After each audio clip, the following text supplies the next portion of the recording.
무진기행, 김승옥. 버스가 산모퉁이를 돌아갈 때 나는 무진 10km라는 이정비를 보았다. 그것은 옛날과 똑같은 모습으로 길가의 잡초 속에서 튀어나와 있었다. 내 뒷좌석에 앉아있는 사람들 사이에서 다시 시작된 대화를 나는 들었다. 앞으로 10km 남았군요. 예, 한 30분 후엔 도착할 겁니다. 그들은 농사 관계의 시차원인 듯 했다. 아니, 그렇지 않은지도 모른다. 그러나 하여튼 그들은 생문이 있는 반소매 셔츠를 입고 있었고 테드롱직의 바지를 입었고 지나쳐오는 마을과 들과 산에서 아마 농사 관계의 전문가들이 아니면 할 수 없는 관찰을 했고 그것을 전문적인 용어로 이야기하고 있었다. 광주에서 기차를 내려서 버스로 갈아탄 이래 나는 그들이 시골 사람들답지 않게 낮은 목소리로 점잔을 빼면서 이야기하는 것을 반수면 상태 속에서 듣고 있었다. 버스 안의 좌석들은 많이 비어 있었다. 그 시차원들의 말에 의하면 농번기이기 때문에 사람들이 여행할 틈이 없어서라는 것이었다. 무진엔 명산물이 뭐 별로 없지요? 그들은 대화를 계속하고 있었다. 별게 없지요. 그러면서도 그렇게 많은 사람들이 살고 있다는 건 좀 이상스럽거든요. 바다가 가까이 있으니 항구로 발전할 수도 있었을 텐데요. 가보시면 아시겠지만 그럴 조건이 되어 있는 것도 아닙니다. 수심이 얕은 데다가 그런 얕은 바다를 몇백 리나 밖으로 나가야만 비로소 수평선이 보이는 진짜 바다다운 바다가 나오는 곳이니까요. 그럼 역시 농촌이군요. 그렇지만 이렇다 할 평야가 있는 것도 아닙니다. 그럼 그 5, 6만이 되는 인구가 어떻게들 살아가나요? 그러니까 그럭저럭이란 말이 있는 게 아닙니까? 그들은 점잖게 소리내어 웃었다. 아무리 그렇지만 한 고장에 명산물 하나쯤은 있어야지. 웃음 끝에 한 사람이 말하고 있었다. 무진의 명산물이 없는 게 아니다. 나는 그것이 무엇인지 알고 있다. 그것은 안개다. 아침에 잠자리에서 일어나서 밖으로 나오면 밤사이에 진주해온 적군들처럼 안개가 무진을 삥 둘러싸고 있는 것이었다. 무진을 둘러싸고 있던 산들도 안개에 의하여 보이지 않는 먼 곳으로 유배당해 버리고 없었다. 안개는 마치 이승의 한이 있어서 매일 밤 찾아오는 여기가 뿜어내 놓은 입김과 같았다. 해가 떠오르고 바람이 바다 쪽으로 방향을 바꾸어 불어오기 전에는 사람의 힘으로서는 그것을 헤쳐 버릴 수가 없었다. 손으로 잡을 수 없으면서도 그것은 뚜렷이 존재했고 사람들을 둘러쌌고 먼 곳에 있는 것으로부터 사람들을 떼어놓았다. 안개, 무진의 안개, 무진의 아침에 사람들이 만나는 안개. 사람들로 하여금 해를, 바람을 간절히 부르게 하는 무진의 안개. 그것이 무진의 명산물이 아닐 수 있을까? 버스의 덜커덩거림이 좀 덜해졌다. 버스의 덜커덩거림이 더하고 덜하는 것을 나는 턱으로 느끼고 있었다. 나는 몸에서 힘을 빼고 있었으므로 버스가 자갈이 깔린 시골길을 달려오고 있는 동안 내 턱은 버스가 깡총거리는 데 따라서 함께 덜거럭거리고 있었다. 턱이 덜거럭거릴 정도로 몸에서 힘을 빼고 버스를 타고 있으면 긴장해서 버스를 타고 있을 때보다 피로가 더욱 심해진다는 것을 알고 있었지만 그러나 열려진 차창으로 들어와서 나의 밖으로 드러난 살갗을 사정없이 간지럽히고 불어가는 6월의 바람이 나를 반수면 상태로 끌어넣었기 때문에 나는 힘을 주고 있을 수가 없었다. 바람은 무수히 작은 입자로 되어 있고 그 입자들은 할 수 있는 한 욕심껏 수면제를 품고 있는 것처럼 내게는 생각되었다.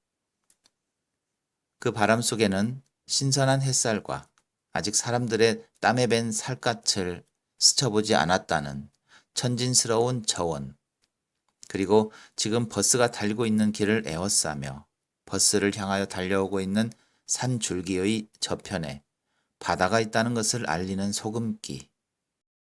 그런 것들이 이상스레 한데 어울리면서 녹아 있었다. 햇빛의 신선한 밝음과 살갗에 탄력을 주는 정도의 공기의 저온, 그리고 해풍에 섞여 있는 정도의 소금기. 이 세 가지만 합성해서 수면제를 만들어낼 수 있다면 그것은 이 지상에 있는 모든 약방의 진열장 안에 있는 어떠한 약보다도 가장 상쾌한 약이 될 것이고, 그리고 나는 이 세계에서 가장 돈 잘 버는 제약회사의 전무님이 될 것이다. 왜냐하면 사람들은 누구나 조용히 잠들고 싶어 하고 조용히 잠든다는 것은 상쾌한 일이기 때문이다. 그런 생각을 하자 나는 쓴웃음이 나왔다. 동시에 무진이 가까웠다는 것이 더욱 실감되었다. 무진에 오기만 하면 내가 하는 생각이란 항상 그렇게 엉뚱한 공상들이었고 뒤죽박죽이었던 것이다. 다른 어느 곳에서도 하지 않았던 엉뚱한 생각을 나는 무진에서는 아무런 부끄럼 없이 거침없이 해내곤 했었던 것이다.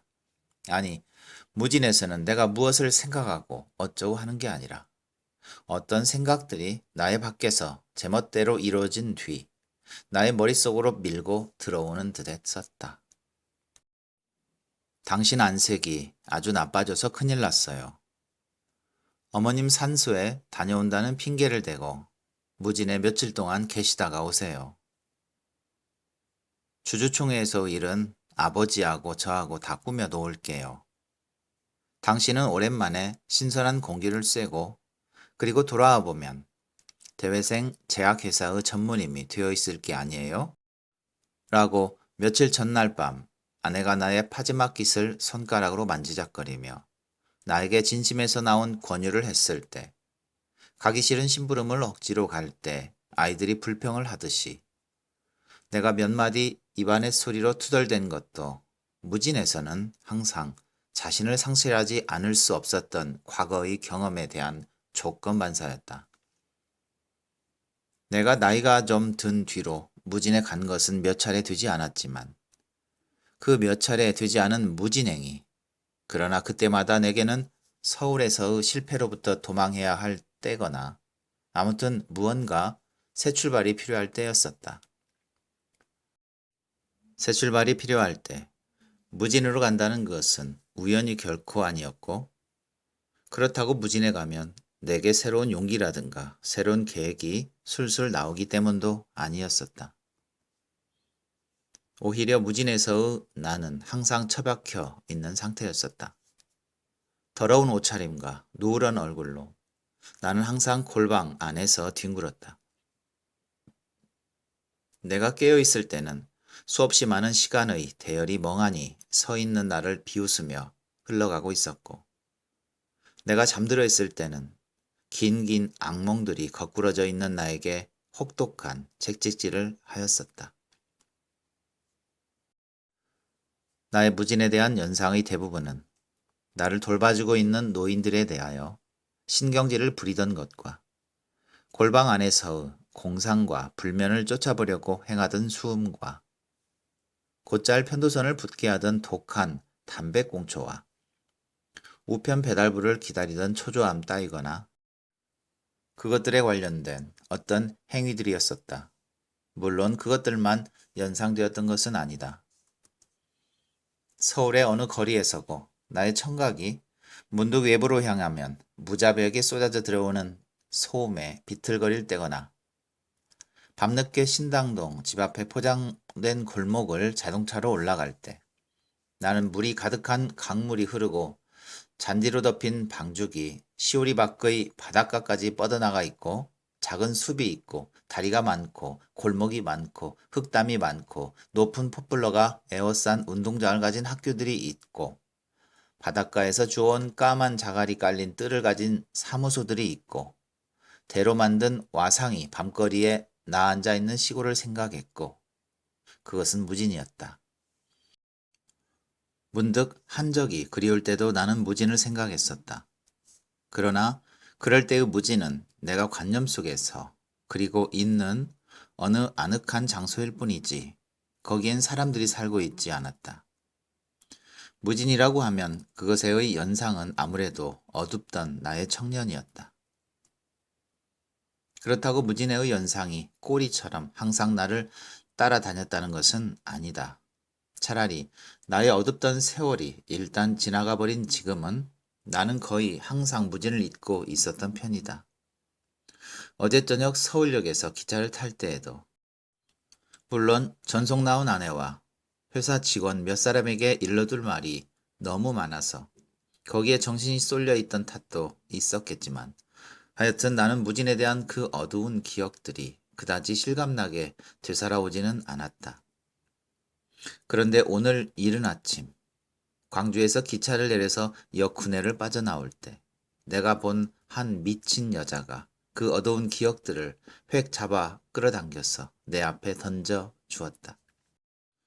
그 미친 여자는 나일론의 치마 저고리를 맵시 있게 입고 있었고 팔에는 시절에 맞추어 고른 듯한 핸드백도 걸치고 있었다. 얼굴도 예쁜 편이었고 화장이 화려했다.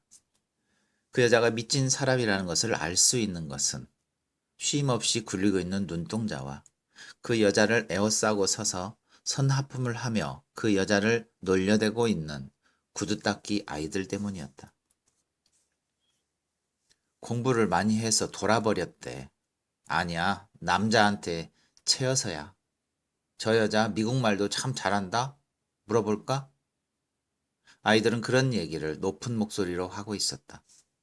좀 나이가 든 여드름쟁이 구두닦이 하나는 그 여자의 젖가슴을 손가락으로 찝쩍거렸고 그럴 때마다 그 여자는 여전히 무표정한 얼굴로 비명만 지르고 있었다. 그 여자의 비명이 옛날 내가 무진의 골방 속에서 쓴 일기의 한 구절을 문득 생각나게 한 것이었다. 그때는 어머니가 살아계실 때였다. 6.25 사변으로 대학의 강의가 중단되었기 때문에 서울을 떠나는 마지막 기차를 놓친 나는 서울에서 무진까지의 천여리 길을 발가락이 몇 번이고 부러터지도록 걸어서 내려왔고 어머니에 의해서 골방에 처박혀졌고 의영군의 징발도 그의 국군의 징발도 모두 기피해버리고 있었다.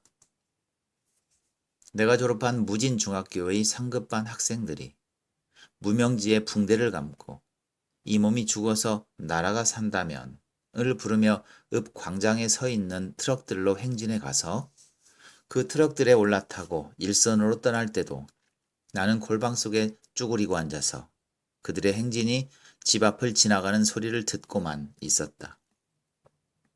전선이 북쪽으로 올라가고 대학이 강의를 시작했다는 소식이 들려왔을 때도 나는 무진의 골방 속에 숨어 있었다. 모두가 나의 홀 어머님 때문이었다. 모두가 전쟁터로 불려갈 때 나는 내 어머니에게 몰려서 골방 속에 숨어서 수음을 하고 있었다.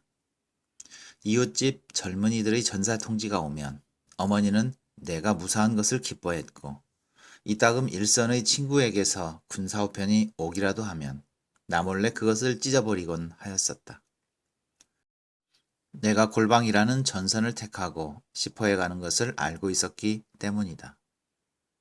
그 무렵에 쓴 나의 일기장들은 그 후에 태워버려서 지금은 없지만 모두가 스스로를 모멸하고 오욕을 웃으며 견디는 내용들이었다.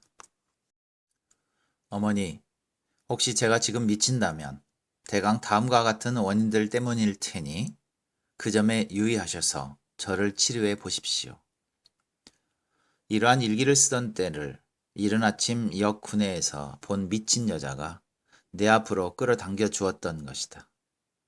무진이 가까웠다는 것을 나는 그 미친 여자를 통해서 느꼈고 그리고 방금 지나친 먼지를 둘러쓰고 잡초 속에서 튀어나와 있는 이정비를 통해서 실감했다. 이번에 자네가 전무가 되는 건 틀림없는 거고 그러니 자네 한 일주일 동안 시골에 내려가서 긴장을 풀고 푹 쉬었다가 오게. 전무님이 되면 책임이 무거워질 테니 말이야.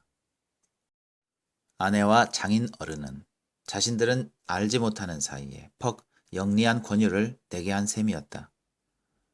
내가 긴장을 풀어버릴 수 있는, 아니 풀어버릴 수밖에 없는 곳을 무진으로 정해준 것은 대단히 영리한 것이었다. 버스는 무진 읍내로 들어서고 있었다.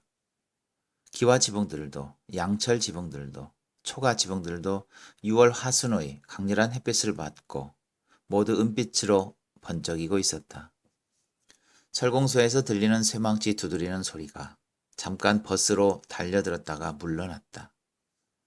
어디선지 분뇨 냄새가 새어 들어왔고 병원 앞을 지날 때는 크레졸 냄새가 났고 어느 상점의 스피커에서는 느려 빠진 유행가가 흘러나왔다. 거리는 텅 비어 있었고 사람들은 처마 밑의 그늘에 쭈그리고 앉아 있었다. 어린아이들은 빨가벗고 기우뚱거리며 그늘 속을 걸어다니고 있었다. 으브 포장된 광장도 거의 텅 비어 있었다.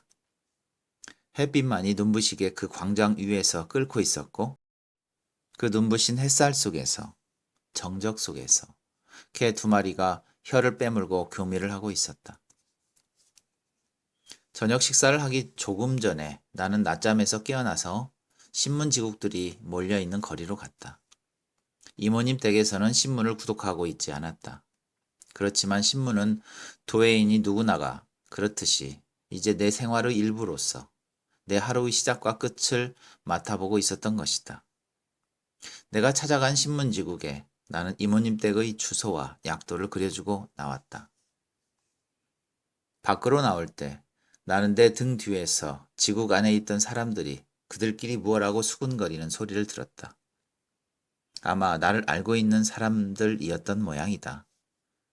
그래, 거만하게 생겼는데 출세했다지? 옛날 폐병? 그런 속삭임 속에서 나는 밖으로 나오면서 은근히 한마디를 기다리고 있었다. 그러나 결국 안녕히 가십시오는 나오지 않고 말았다. 그것이 서울과의 차이점이었다. 그들은 이제 점점 수군거림의 소용돌이 속으로 끌려 들어가고 있으리라. 자기 자신조차 잊어버리면서.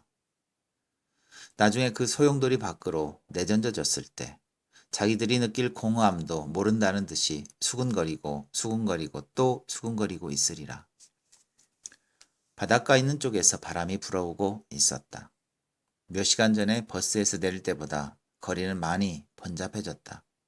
학생들이 학교에서 돌아오고 있었다. 그들은 책가방이 주체스러운 모양인지 그것을 뱅뱅 돌리기도 하고 어깨너머로 넘겨 들기도 하며 두 손으로 껴안기도 하며 혀끝에 침으로써 방울을 만들어서 그것을 입바람으로 훅 불어날리곤 했다. 학교 선생들과 사무소 직원들도 달그락거리는 빈 도시락을 들고 축 늘어져서 지나가고 있었다. 그러자 나는 이 모든 것이 장난처럼 생각되었다.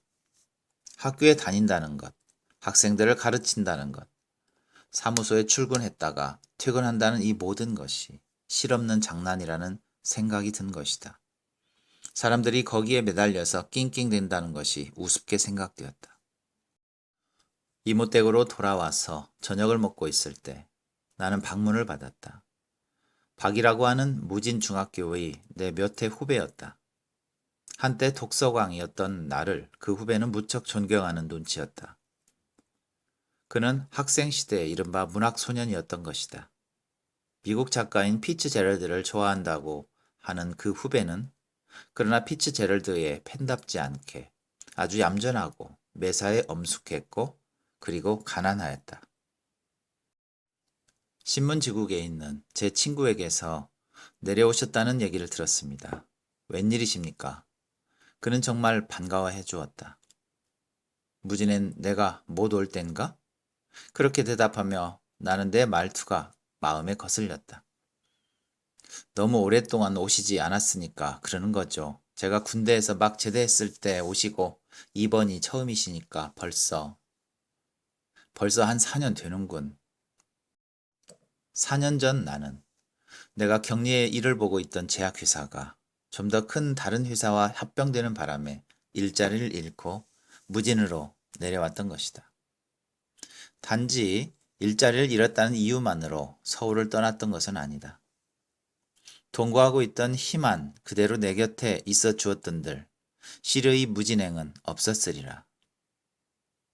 결혼하셨다더군요. 박이 물었다. 자넨? 전 아직 참 좋은 데로 장가 드셨다고들 하더군요. 그래? 자넨 왜 여태 결혼하지 않고 있나? 자네 금년에 어떻게 되지?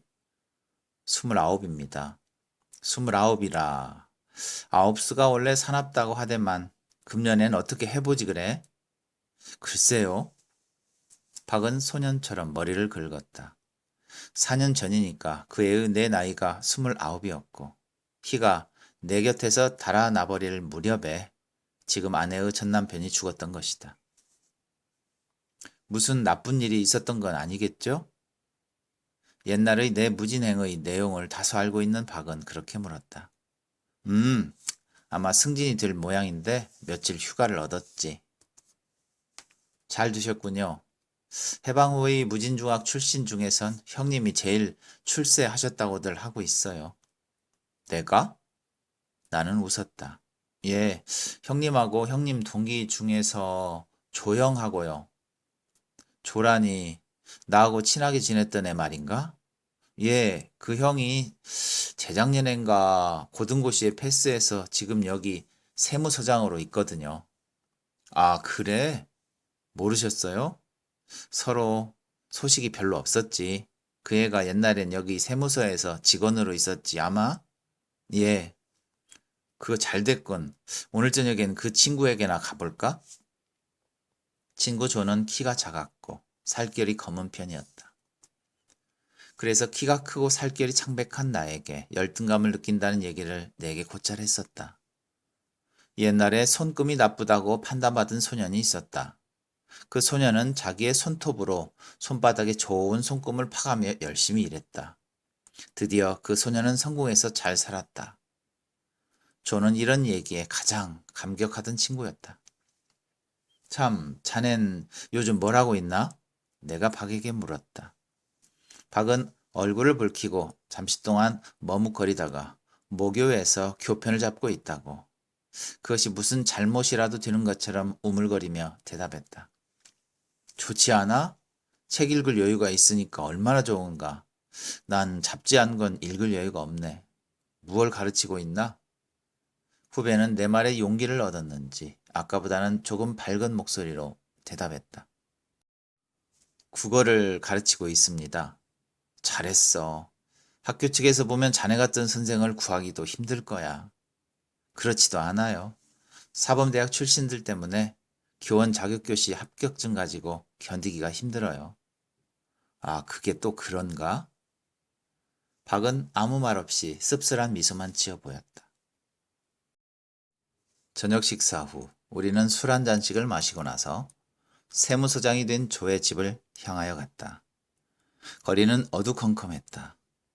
다리를 건널 때 나는 냇가의 나무들이 어슴푸레하게 물속에 비쳐있는 것을 보았다.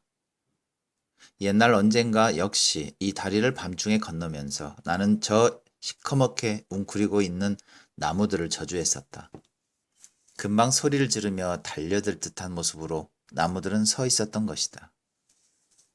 세상에 나무가 없다면 얼마나 좋을까 하고 생각하기도 했었다. 모든 게 여전하군, 내가 말했다. 그럴까요? 후배가 웅얼거리듯이 말했다. 조의 응접실에는 손님들이 4사람 있었다. 나의 손을 아프도록 쥐고 흔들고 있는 조의 얼굴이 옛날보다 윤택해지고 살결도 많이 하얘진 것을 나는 보고 있었다. 어서 자리로 앉아라. 이거 원 누추해서. 빨리 마누라를 얻어야겠는데. 그러나 방은 결코 누추하지 않았다. 아니, 아직 결혼 안 했나? 내가 물었다. 법률책 좀 붙들고 앉아 있었더니 그렇게 돼버렸어. 어서 앉아. 나는 먼저 온 손님들에게 소개되었다. 3사람은 남자로서 세무서 직원들이었고 한 사람은 여자로서 나와 함께 온 박과 뭔가 이야기를 주고받고 있었다. 어이, 밀담들은 그만하시고 하 선생 인사해요. 내 중학 동창인 윤희중이라는 친구입니다. 서울에 있는 큰 제약회사의 간사님이시고 이쪽은 우리 모교에 와 계시는 음악 선생님이시고 하인숙 씨라고 작년에 서울에서 음악대학을 나오신 분이지. 아, 그러세요? 같은 학교에 계시는군요. 나는 박과 그 여선생을 번갈아 가리키며 여선생에게 말했다. 네, 여선생은 방긋 웃으며 대답했고 내 후배는 고개를 숙여버렸다. 고향이 무진이신가요? 아니에요. 발령이 이곳으로 났기 때문에 저 혼자 와 있는 거예요. 그 여자는 개성이 있는 얼굴을 가지고 있었다. 윤곽은 가름했고 눈이 컸고 얼굴색은 노리끼리했다. 전체를 보아서 병약한 느낌을 주고 있었지만 그러나 좀 높은 콧날과 두터운 입술이 병약하다는 인상을 버리도록 요구하고 있었다. 그리고 카랑카랑한 목소리가 코와 입이 주는 인상을 더욱 강하게 하고 있었다. 전공이 무엇이었던가요? 성악 공부 좀 했어요. 그렇지만 하 선생님은 피아노도 아주 잘 치십니다. 박이 곁에서 조심스러운 목소리로 끼어들었다. 저도 거들었다. 노래를 아주 잘 하시지. 소프라노가 굉장하시거든. 아, 소프라노를 맡으시는가요? 내가 물었다. 네, 졸업 연주회 때 나비 부인 중에서 어떤 개인나를 불렀어요. 그 여자는 졸업 연주회를 그리워하고 있는 듯한 음성으로 말했다. 방바닥에는 비단 방석이 놓여 있고 그 위에는 화투짝이 흩어져 있었다. 무진이다. 곧 입술을 태울 듯이 타들어가는 담배꽁초를 입에 물고 눈으로 들어오는 그 담배 연기 때문에 눈물을 찔끔거리며 눈을 가늘게 뜨고 이미 정오가 가까운 시각에야 잠자리에서 일어나서 그날의 허황된 운수를 점쳐보던 그 화투짝이었다. 또는 자신을 팽개치듯이 끼어들던 언젠가의 노름판. 그 노름판에서 나의 뜨거워져가는 머리와 손가락만을 제외하곤 내 몸을 전혀 느끼지 못하게 만들던 그 화투짝이었다. 화투가 있군, 화투가. 나는 한 장을 집어서 딱 소리가 나게 내려치고 다시 그것을 집어서 내려치고 또 집어서 내려치고 하며 중얼거렸다. 우리 돈 내기 한 판 하실까요? 세무서 직원 중에 하나가 내게 말했다. 나는 싫었다. 다음 기회에 하지요. 세무서 직원들은 싱글싱글 웃었다. 조가 안으로 들어갔다가 나왔다. 잠시 후에 술상이 나왔다. 여기엔 얼마쯤 있게 되나? 일주일가량? 청첩장 한 장 없이 결혼해버리는 법이 어디 있어? 하기야, 청첩장을 보냈더라도 그땐 내가 세무서에서 주판을 튕기고 있을 때니까 별 수도 없었겠지만 말이야. 난 그랬지만 넌 청첩장 보내야 한다. 염려 마라. 금년 안으로는 받아볼 수 있게 될 거다. 우리는 별로 거품이 일지 않은 맥주를 마셨다. 제약회사라면 그게 약 만드는 데 아닙니까? 그렇죠. 평생 병 걸릴 염려는 없겠습니다, 그려. 굉장히 우스운 익사를 부렸다는 듯이 직원들은 방바닥을 치며 오랫동안 웃었다. 참 박군, 학생들한테서 인기가 대단하더구만. 기껏 5분쯤 벌어오면 될 거리에 살면서 나한테 왜 통 놀러오지 않나? 늘 생각은 하고 있었습니다만 저기 앉아 계시는 하 선생님한테서 자네 얘기 늘 듣고 있지. 자, 하 선생, 맥주는 술도 아니니까 한 잔 들어봐요. 평소엔 그렇지도 않던데 오늘 저녁엔 왜 이렇게 얌전을 피우실까? 네, 네, 거기 놓으세요. 제가 마시겠어요. 맥주는 좀 마셔봤지요? 대학 다닐 때 친구들과 어울려서 방문을 안으로 잠겨놓고 소주도 마셔본걸요? 이거 술꾼인 줄은 몰랐는데 마시고 싶어 마신 게 아니라 시험 삼아서 맛 좀 본 거예요. 그래서 맛이 어떻습니까? 모르겠어요. 술잔을 입에서 떼자마자 쿨쿨 자버렸으니까요. 사람들이 웃었다. 박만이 억지로 웃는 듯한 웃음이었다. 내가 항상 생각하는 바지만 하 선생님의 좋은 점은 바로 저기에 있거든. 될 수 있으면 얘기를 재미있게 하려고 한다는 점, 바로 그거야. 일부러 재미있게 하려고 하는 게 아니에요. 대학 다닐 때의 말버릇이에요. 아하, 그러고 보면 하 선생의 나쁜 점은 바로 저기 있어. 내가 대학 다닐 때라는 말을 빼놓고는 얘기가 안 됩니까? 나처럼 대학엔 문전에도 가보지 못한 사람은 서러워서 살겠어요? 죄송합니다. 그럼 내게 사과하는 뜻에서 노래 한 곡 들려주시겠어요?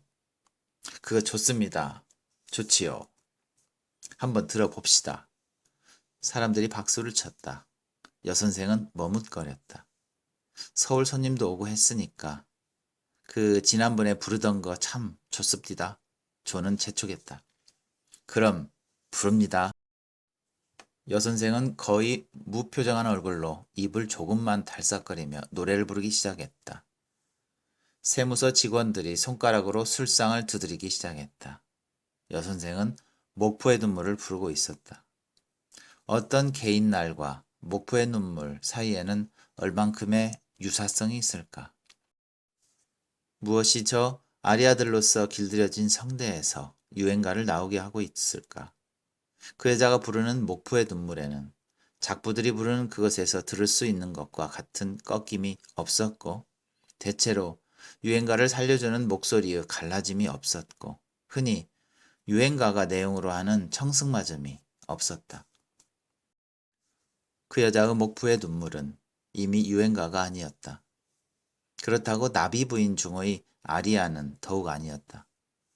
그것은 이전에는 없었던 어떤 새로운 양식의 노래였다. 그 양식은 유행가가 내용으로 하는 청승맞음과는 좀 다른, 좀 더 무자비한 청승맞음을 포함하고 있었고, 어떤 개인 날의 그 절규보다도 훨씬 높은 옥타브의 절규를 포함하고 있었고, 그 양식에는 머리를 풀어 헤친 광녀의 냉소가 스며 있었고, 무엇보다도 시체가 썩어가는 듯한 무진의 그 냄새가 스며 있었다. 그 여자의 노래가 끝나자 나는 의식적으로 바보 같은 웃음을 띠고 박수를 쳤고, 그리고 육감으로서랄까, 나는 후배인 박이 그 자리에서 떠나고 싶어하는 것을 알았다. 나의 시선이 박에게로 갔을 때 나의 시선을 받은 박은 기다렸다는 듯이 자리에서 일어났다. 누군가가 그에게 앉아있기를 권했으나 박은 해사한 웃음을 띠며 거절했다. 먼저 실례합니다. 형님은 내일 또 뵙지요. 저는 대문까지 따라 나왔고 나는 한 길까지 박을 바래다 주러 나갔다. 밤이 깊지 않았는데도 거리는 적막했다. 어디선지 개 짖는 소리가 들려왔고 쥐 몇 마리가 한 길 위에서 무엇을 먹고 있다가 우리의 그림자에 놀라 흩어져 버렸다. 형님 보세요. 안개가 내리는군요. 과연 한 길의 저 끝이 불이 드문드문 박혀있는 저 먼 주택지의 검은 풍경들이 점점 풀어져 가고 있었다. 자네 하선생을 좋아하고 있는 모양이군. 내가 물었다. 박은 다시 그 해사한 웃음을 띄었다. 그 여선생과 조군과 무슨 관계가 있는 모양이지? 모르겠습니다. 아마 조영이 결혼 대상자 중 하나로 생각하는 것 같아요. 자네가 그 여선생을 좋아한다면 좀 더 적극적으로 나가야 해. 잘해봐. 뭐 별로. 박은 소년처럼 말을 더듬거렸다. 그 속물들 틈에 앉아서 유행가를 부르고 있는 게 좀 딱해 보였을 뿐이지요. 그래서 나와버린 거죠. 박은 분노를 누르고 있는 듯이 나직나직 말했다.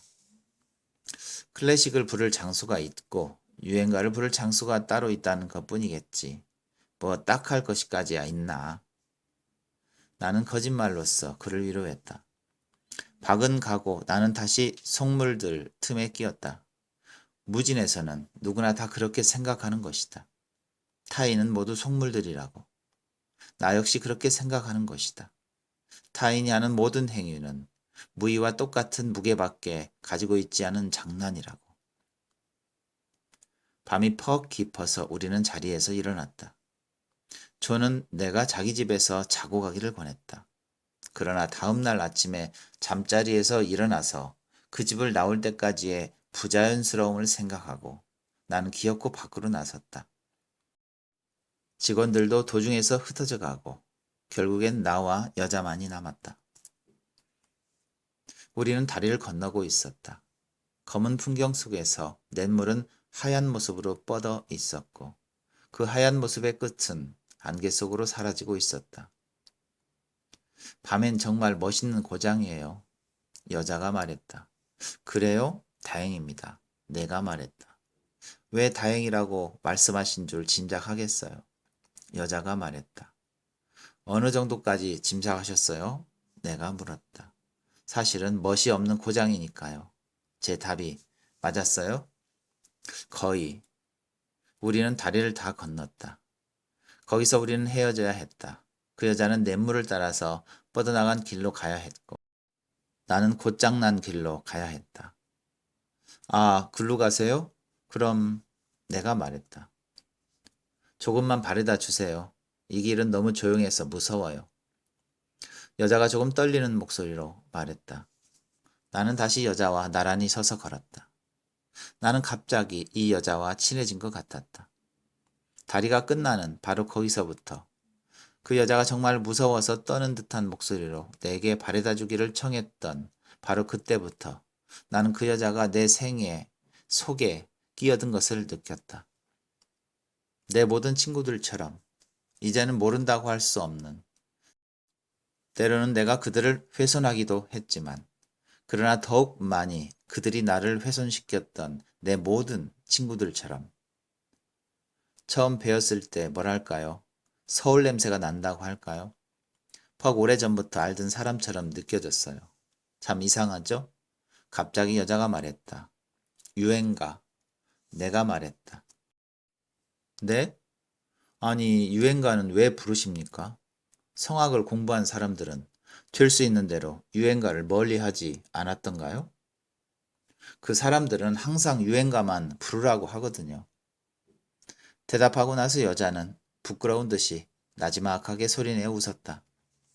유행가를 부르지 않으려면 거기에 가지 않는 게 좋다고 얘기하면 내정 간섭이 될까요? 정말 앞으로는 가지 않을 작정이에요. 정말 보잘것없는 사람들이에요. 그럼 왜 여태까지 놀러 다녔습니까? 심심해서요. 여자는 힘없이 말했다. 심심하다. 그래, 그게 가장 정확한 표현이다. 아까 바꾸는 하 선생님께서 유행가를 부르고 계시는 게 보기에 딱하다고 하면서 나가버렸지요. 나는 어둠 속에서 여자 얼굴을 살폈다. 박 선생님은 정말 꽁세원이세요. 여자는 유쾌한 듯이 높은 소리로 웃었다. 선량한 사람이죠. 내가 말했다. 네, 너무 선량해요. 박군이 하 선생님을 사랑하고 있다고 생각을 해본 적은 없었던가요? 아이, 하 선생님 하지 마세요. 오빠라고 해도 제 큰 오빠뻘이나 되실 텐데요. 그건 뭐라고 부릅니까? 제 이름을 그냥 불러주세요. 인숙이라고요. 인숙이. 나는 낮은 소리로 중얼거려 보았다. 그게 좋군요. 나는 말했다. 인숙인 왜 내 질문을 피하지요? 무슨 질문을 하셨던가요? 여자는 웃으면서 말했다. 우리는 논 곁을 지나가고 있었다. 언젠가 여름밤, 멀고 가까운 눈에서 들려오는 개구리들의 울음소리를, 마치 수많은 비단 조개 껍데기를 한꺼번에 맞부질 때 나는 듯한 소리를 듣고 있을 때 나는 그 개구리 울음소리들이 나의 감각 속에서 반짝이고 있는 수없이 많은 별들로 바뀌어져 있는 것을 느끼곤 했었다. 청각의 이미지가 시각의 이미지로 바뀌어지는 이상한 현상이 나의 감각 속에서 일어나곤 했었던 것이다.